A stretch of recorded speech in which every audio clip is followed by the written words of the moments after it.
Put your hands where I can see them, now!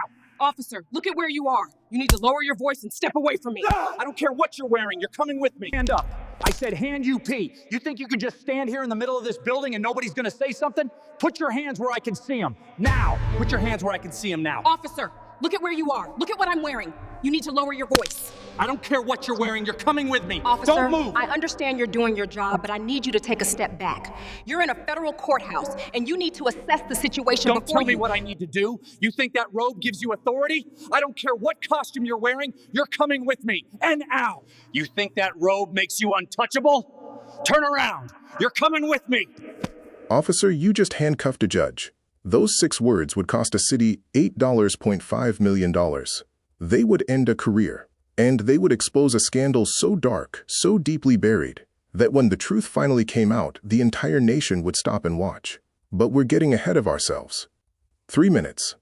That's all it took. 3 minutes of bodycam footage that went so viral. It crashed the local news website 17 times in one day. 3 minutes that judges across America would study in their chambers with their doors locked. 3 minutes that made a decorated officer with a spotless record realize his life was about to be destroyed. Here's what they don't want you to know. This wasn't the first time. It wasn't even the 10th time. But it was the first time someone had the power to fight back. A black robe. A badge of honor. 15 years on the bench. None of it mattered the moment Officer Derek Mike saw Judge Sierra Sterling's skin color and decided she was a threat. Dark sunglasses. Indoors. Hand on his weapon. In a courthouse. Where she worked. Where her name was literally carved into the wall. And when she refused to back down. When she let him dig his own grave on camera? Sound effect. News alert chime. What happened next would make you question everything you think you know about justice in America. Officer Derek Mike. You think you can walk out of there like you're untouchable? Huh? You don't belong here. This is a secure building, and I need to see some ID right now. Judge Sierra Sterling, officer, I understand you're doing your job, but I need you to take a step back. You're in a federal court. He saw Judge Sterling walking across the rotunda toward the exit. She was still wearing her judicial robe with her coat draped over one arm. Her briefcase was in her right hand. Her credentials, a lanyard with her federal judge ID, hung around her neck, though partially obscured by her coat collar. A rational person would have seen a woman in professional attire, in a courthouse, during business hours, walking calmly toward the exit. A trained officer would have assessed the totality of the circumstances before acting. Derek Mike saw a black woman who he decided didn't belong there. He approached quickly, his hand already moving toward his hip, where his weapon and handcuffs rested on his belt. Mike, hey, you, stop right there. Sterling turned, surprised. She saw the uniform and the aggressive body language. She saw the sunglasses, indoors, that made it impossible to read his eyes. She saw his hand hovering near his weapon. She'd seen this before. She defended dozens of clients who described this exact scenario. The aggressive approach, the refusal to ask questions first, the assumption of guilt. She knew exactly what was happening. Sterling. Officer, I'm Judge Sierra Sterling. I work here. I'm heading home for the day. She kept her voice calm, level. She didn't reach for her credentials. She knew that sudden movements could be misinterpreted, either deliberately or genuinely. She kept her hands visible. Mike, sure you are. And I'm the President of the United States. I need to see some ID. Now. The sarcasm in his voice was thick. He took another step closer, invading her personal space. A classic intimidation tactic. Sterling felt her heart rate increase, but she kept her expression neutral. She could see courthouse staff in her peripheral vision, stopping to watch. She could see security officers starting to move toward them from their posts near the entrance. She made a decision in that moment, one that would define everything that followed. Beat. She could have pulled rank. She could have raised her voice and demanded that he check with the courthouse administration. She could have called over one of the security officers who knew her by name. But she didn't. Because Sierra Sterling understood something that Derek Mike had never learned. The law is supposed to protect everyone equally, not just people with titles and power. If she immediately pulled rank, Mike would back off. Not because he realized his prejudice was showing, but because he'd been confronted with someone who had institutional power. The next person he stopped might not have that power, and they would bear the brunt of his racism, without any protection. So Sterling decided to let the interaction play out. She would comply with his requests. She would remain calm. She would give him every opportunity to recognize his mistake and de-escalate. And if he didn't, well, there were 17 security cameras in that rotunda, and at least 30 witnesses who were now watching every move he made. Sterling, my credentials are right here around my neck. I'm going to reach for them slowly so you can see them. She moved her hand slowly toward her neckline, her movements deliberate and non-threatening. That's when Derek Mike snapped. What happened next was captured on multiple security cameras from different angles. The footage would later be played in courtrooms, on news broadcasts, and in police training seminars, as an example of everything officers are taught not to do. As Sterling reached for her credentials, Mike grabbed her wrist. "Mike, I said don't move. You're reaching for something. Drop it. Drop it now." He was shouting now, his voice echoing off the marble walls. Sterling's briefcase fell to the floor. Her coat slipped off her arm. She tried to pull her hand back, but his grip was iron tight. "Sterling, officer, you're hurting me. I'm not reaching for a weapon. I'm reaching for my ID like you asked." "Mike, turn around. Hands behind your back. You're under arrest." Sterling's mind was racing. She wasn't resisting. She wasn't threatening him. She was complying with every instruction. And still, he was escalating. She turned around as ordered, placing her hands behind her back. She thought maybe, if she showed complete compliance, he would realize his mistake before this went any further. But Derek Mike was too far gone. His prejudice had taken the wheel, and there was no reasoning with it. He slammed her forward against one of the marble columns. The impact knocked the wind out of her lungs. He wrenched her arms behind her back with unnecessary force, and she felt the cold metal of handcuffs biting into her wrists. Too tight, deliberately tight. Sterling, struggling to breathe. "I'm a federal judge. You're making a mistake." "Mike, yeah, and I'm making a citizen's arrest on someone impersonating a federal officer. That's a felony, sweetheart." The condescension in his voice was palpable. The smirk on his face was visible, even in the security footage. He actually believed he was doing the right thing. By this point, courthouse security had reached them. So had several attorneys who'd been in the building. A crowd was forming, some people recording on their phones, others calling out that Mike needed to stop. One voice cut through the chaos. Chief Security Officer Marcus Williams. Officer, that is Judge Sterling. You need to remove those handcuffs right now." Mike turned, annoyed at the interruption. "Mike, I don't care who she says she is. She refused to show ID and then reached for something. I'm taking her in for questioning." Williams. "Son, I've worked security in this courthouse for 20 years. That woman presides over courtroom 4. If you don't remove those handcuffs right now, you're going to be in a world of hurt." For the first time, Mike hesitated. Something in Williams' tone cut through his certainty. He looked around and saw the crowd. He saw the phones recording. He saw the other security officers surrounding him, their hands near their own weapons, not to attack him, but to protect Judge Sterling if he escalated further. And then he saw her credentials. The lanyard had shifted during the struggle, and now her federal judge ID was clearly visible, hanging at chest level. Her name, her photo, the seal of the federal judiciary. The blood drained from Derek Mike's face. Sterling, quietly, still handcuffed, still pressed against the column. "I tried to tell you." The next 30 seconds played out in excruciating slow motion for Derek Mike. His hands were shaking as he reached for the keys to the handcuffs. He fumbled them twice before finally unlocking the restraints. As soon as Sterling's hands were free, she stepped away from him, rubbing her wrists where the metal had dug into her skin. She didn't yell. She didn't curse him out. She didn't demand his badge on the spot. She just looked at him. And in that look was something far more devastating than anger. Disappointment.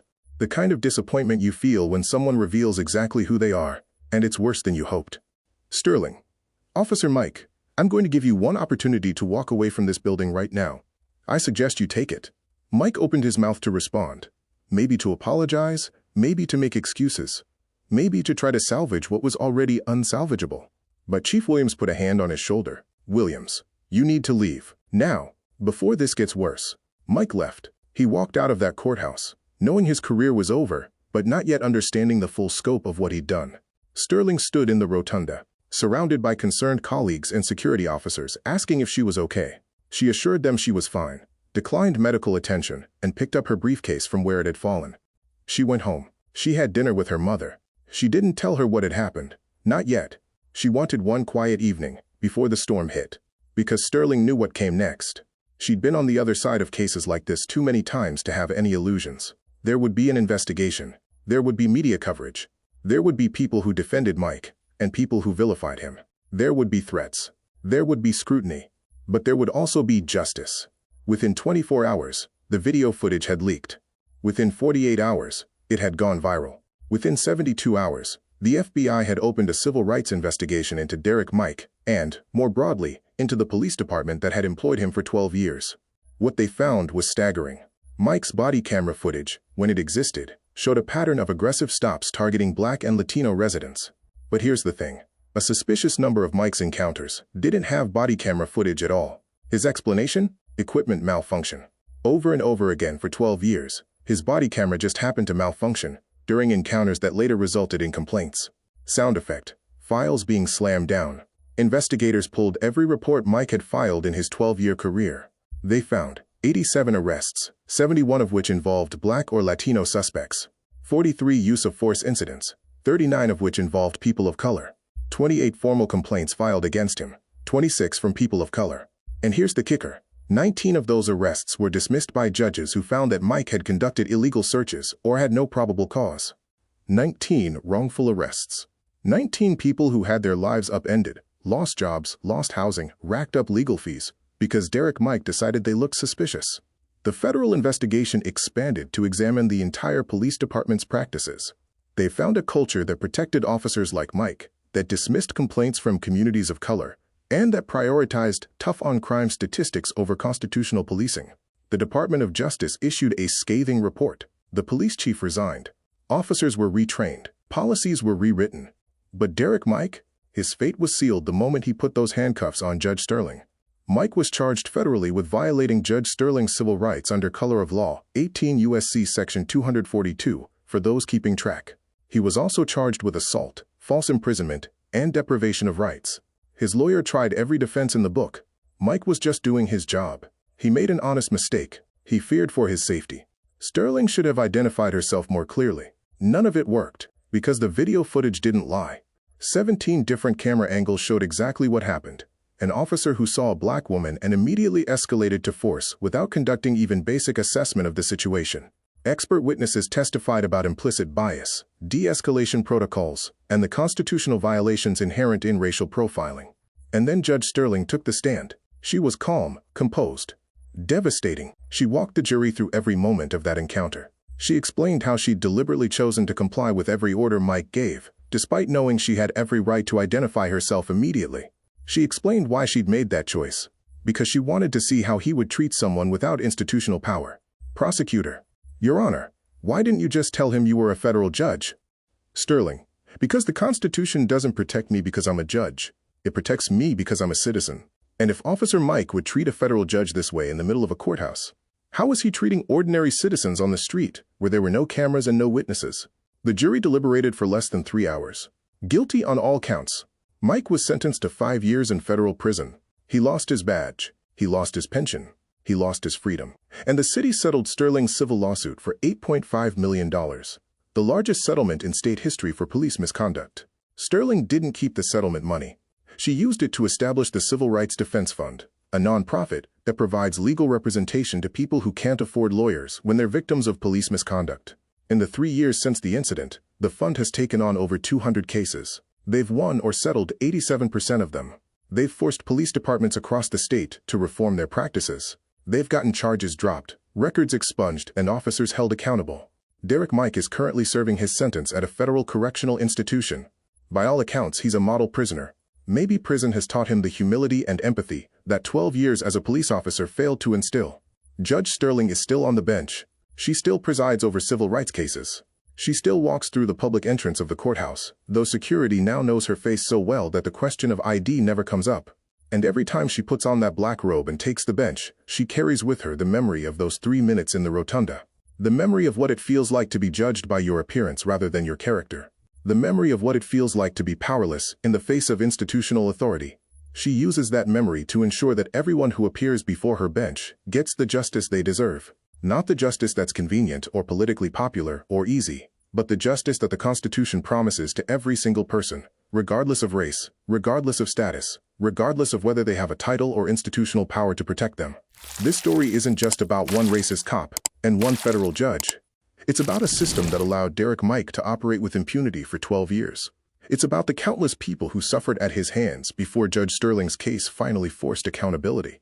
It's about the reality that in America, your constitutional rights too often depend on your race, your economic status, and your ability to fight back when those rights are violated.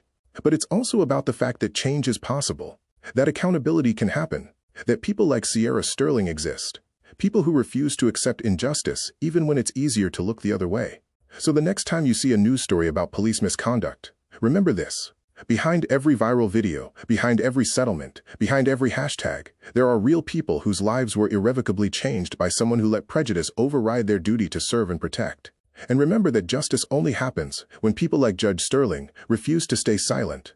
If this story impacted you, if it made you think, if it made you angry, or inspired, or determined to do better, let me know in the comments. Share this video. Subscribe to this channel. Because these stories matter, and they need to be told. Thank you for watching. I'll see you in the next one.